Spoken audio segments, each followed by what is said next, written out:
So Xbox just revealed the games that will be coming as part of your Xbox Live Gold subscription with Games with Gold for March.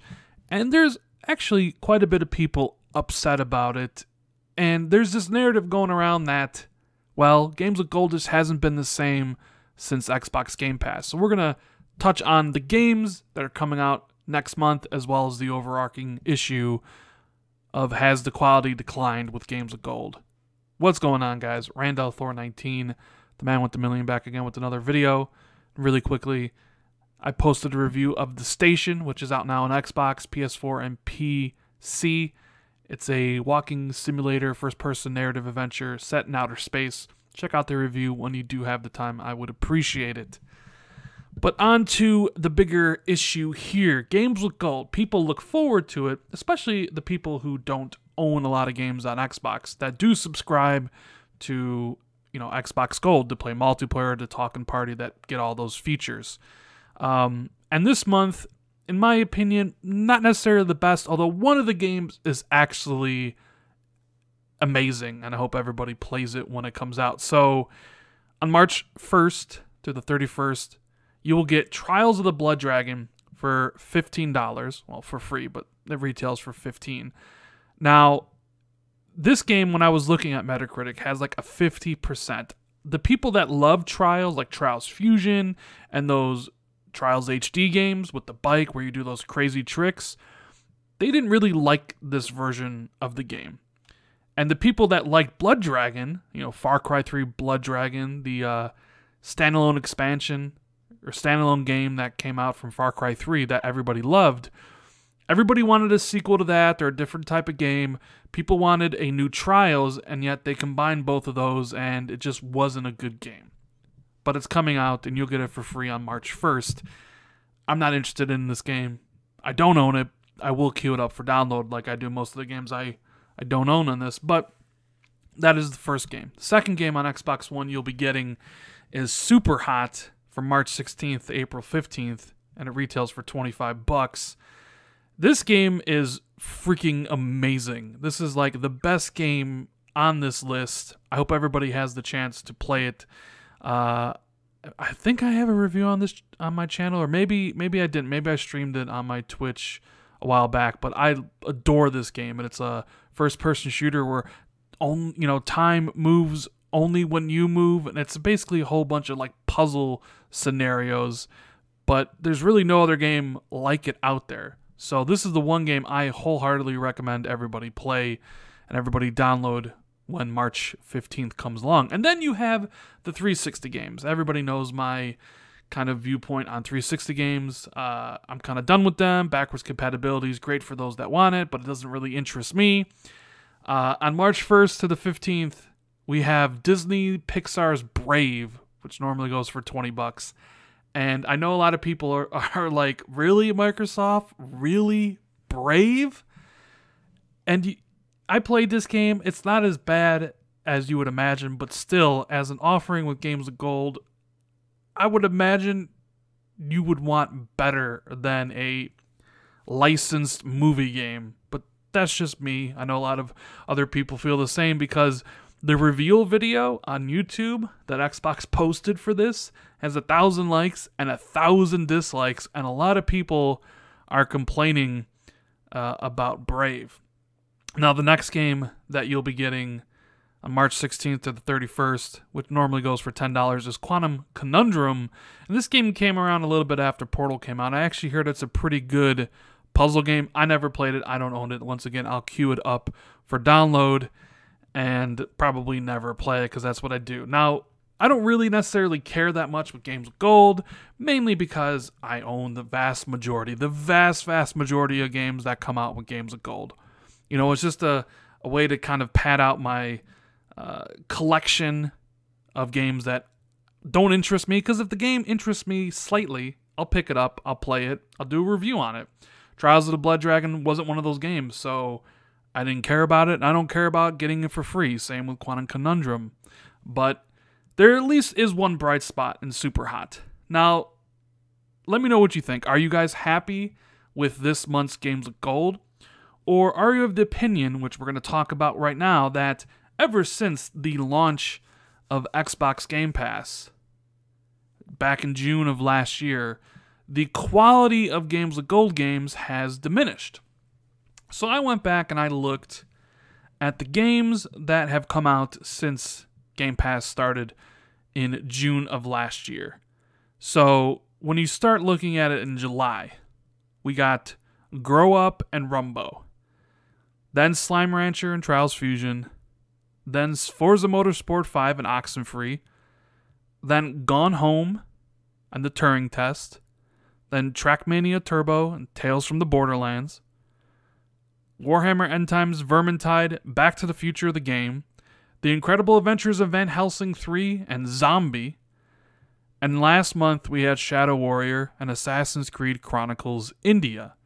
Now people have noticed and basically said that that list that I just read off, lacking in AAA games. The only game that you could say is AAA in that list is Forza Motorsport 5, which they gave everybody for free in September. But then again, that was the launch game of the Xbox One back in 2013, and it's the lowest rated Forza game of all time, if I'm not mistaken. It was lacking a bunch of features, and we did just get Forza 7, so Forza Motorsport 5 is like really the only AAA game there. And look, I do love me some indies, because out of that list I just read, I think Oxenfree is an amazing game, one of the best games they've offered in that period. I also really enjoy the Turing Test, and I love Tales from the Borderlands. Now, this is why people are basically saying PlayStation is killing them. But even then, I went back and I looked at all of 2017, and it seemed to be a little bit better. I mean, World of Van Helsing, Killer Instinct Season 2, not Killer Instinct Season 2. It's a great fighting game. Then you had Lovers in a Dangerous Space-Time and Project Cars, Layers of Fear and Evolve, Rise, Son of Rome, Walking Dead Season 2, Gianna Sisters and Lara Croft Temple of Osiris, and Speedrunners and Watch Dogs. So even at the beginning of the year, you didn't get that many AAA games, except for Watch Dogs, which was a disappointment to a lot of people, because it was downgraded from Ubisoft's original showing of the game. So a lot of people were like, eh. And plus, Watch Dogs 2 was out, so it's a game that a lot of people either played or didn't bother with.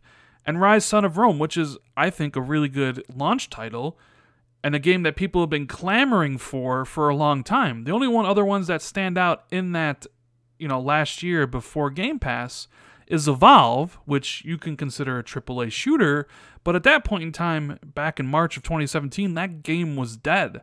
Nobody was playing Evolve online. So it's always kind of been mostly indie games. I mean, you got Lara Croft, which is from Square, but it's not like Rise of the Tomb Raider or the reboot. Gianna Sisters, Walking Dead, another Telltale game.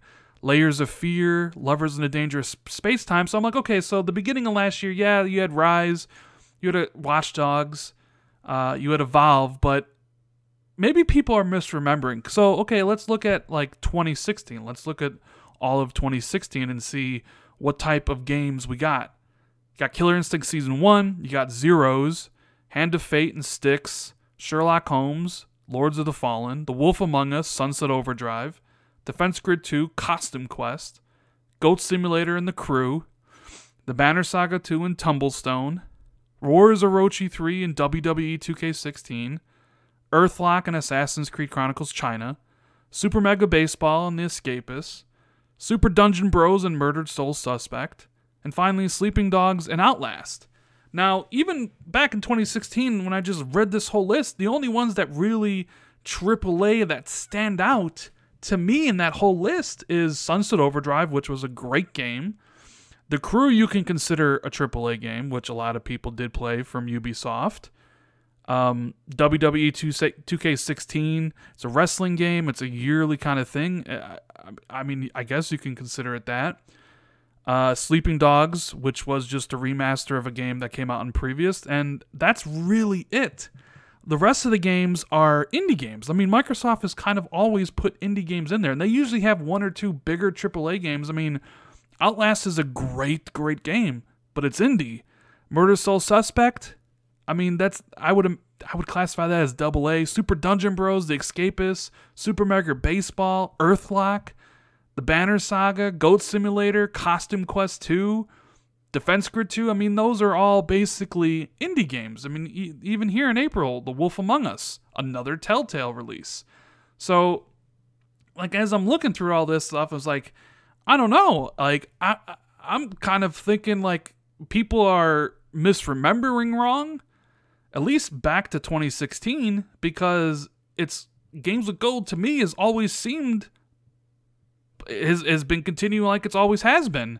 One or two AAA games that are old, and then interspersed with maybe a couple really good indie games, or indie games that nobody really cares about. And, you know, I just read off all the lists for 2017 and 2016. I'm looking at 2015 right now, and okay, so 2015 maybe a little bit better. You got Tomb Raider Definitive Edition, you have Assassin's Creed 4 Black Flag.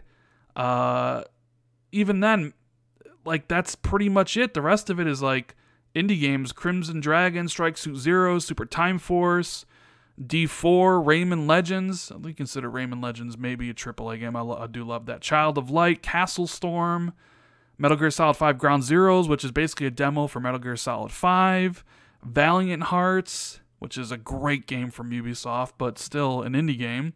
Walking Dead, there's another Telltale release. So the argument or the complaint that ever since Game Pass has come out, the number of titles have lessened, I'm not sure that's true. To me, it looks like if you look at the list as a whole, and of course this is just Xbox One, 360 I'm not going to look at, but just looking at Xbox One, it virtually feels similar. A couple older AAA games interspersed with some great indies, and also some lesser known indies that obviously a developer wants to get some money for from Microsoft. So that's my take on all this. I don't know what you guys think. Has Game Pass destroyed the quality of Xbox, the games we get for free with Games with Gold? Or are people just not happy with the current selection of Trials of the Blood Dragon and Superhot? Let me know what you think in the comments.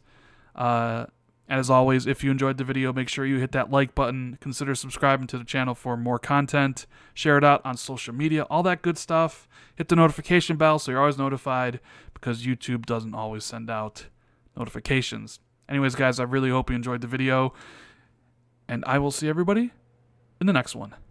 Later.